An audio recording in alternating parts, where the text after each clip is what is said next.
So a move that sparked a lot of heated debate tonight. President Trump shatters yet again another Obama-era policy, issuing a brand new ban, this time on transgender people in the military. The president this morning tweeting that he will not allow transgender individuals to serve in any capacity in the U.S. military. Our military must be focused on decisive and overwhelming victory and cannot be burdened with the tremendous medical costs and disruption that transgender in the military would entail. Thank you. He ended it. Joining me now, Robin Barrow is the first openly gay Army Ranger, and Carl Higbie is a former Navy SEAL. Gentlemen, welcome to both of you. Let me get your thoughts on this. Thank Let me start with you. What was your reaction so when you saw this morning? Shock and horror. As part of the LGBT services in the military, I really couldn't believe this. One thing that I have to say that I love about our military is that it is essentially a giant melting pot of all different races, religions, socioeconomic backgrounds, and we always are able to see beyond those differences and accomplish one goal, which is defending our country and fighting the common fight. We have been taught and trained, it's been beaten into our heads to look past these differences. This right now is dividing us, and frankly, I'm concerned for the over 6,000 currently serving trans troops that we have, and I worry what's going to happen to them. Yeah, that's an outstanding question. The White House wasn't able to answer it today. What it means for those who are currently serving, are they supposed to pack up and come home? Is that the directive that they're being given? Carl Higbie, what do you think?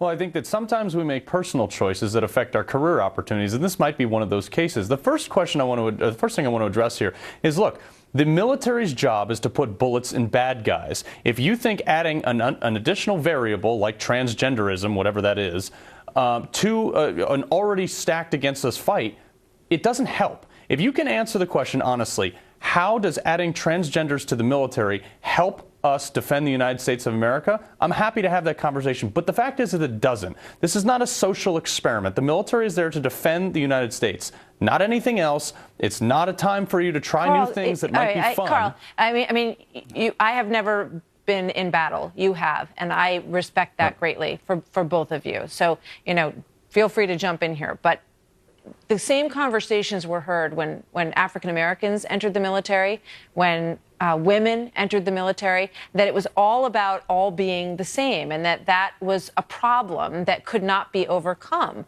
Why is this any different? It's different because, look, transgenderism is not an actual thing. It's a mental dysfunction. You are born a guy or you're born a girl. Period. You can change, you can add or subtract anything via surgery you want, but the fact of the matter is you are still a guy or a girl as you were born. This is something that adds a totally new dynamic. We have two genders right now. We've done away with the race thing because, as you mentioned before, the race thing has been done away in the military. But we have two genders right now. You start adding a half male and half female. But the fact is, and Robin, you can jump in here. I mean, there's already, the estimates range from 7,000 to 11,000 that I read today, people who are already serving. Now, there's a distinction that needs to be made here, whether or not you're in the middle of this process, whether you're undergoing surgery. If there are medical reasons why you cannot be there, and no one should necessarily expect that these surgeries should be paid for by the military. Robin, do you agree with that part of this? Bingo. Yes, and I'm so glad you asked. I have already been briefed on this entire process. But the military forces have already gone through. 100% of the troops have been brought up to speed on the integration of trans troops. So we already have been briefed that this is a medical procedure. Let me finish. This is a medical procedure. This is not a mental illness. You see a medical doctor, they prescribe medicine. The military pays for the medication just like you would for any other illness. They do not pay for the surgery, but they pay for the medical condition to treat gender dysphoria, which is a medical condition.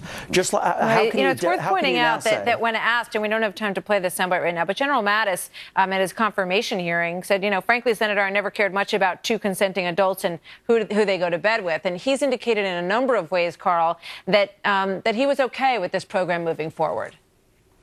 Yeah, look, I have no problem. If you want to be transgender in your own time, go ahead. But here's the fact. When I came back from Iraq in 2009, I have skin cancer in my family, so I wanted to get tested for skin cancer. The military wouldn't pay to send me to a dermatologist, but now they're going to pay for people to be transgender? That just doesn't make sense. It's on the backs of the American taxpayer, and that's what I'm not okay with. Do whatever you want on your own time. Don't put it on the backs of the military, and certainly don't make us conform, because many of the military members that I've spoke to, actually all of them, don't support this policy. All right.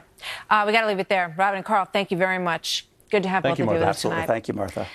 So coming up, are we seeing a new strategy from President Trump? The commander-in-chief in his comfort zone in places like West Virginia and Ohio over the course of this week. Up next, we talk to someone who could be part of the team behind a new plan that is emerging from the White House. Trump insider joins me, David Bossie, right after this.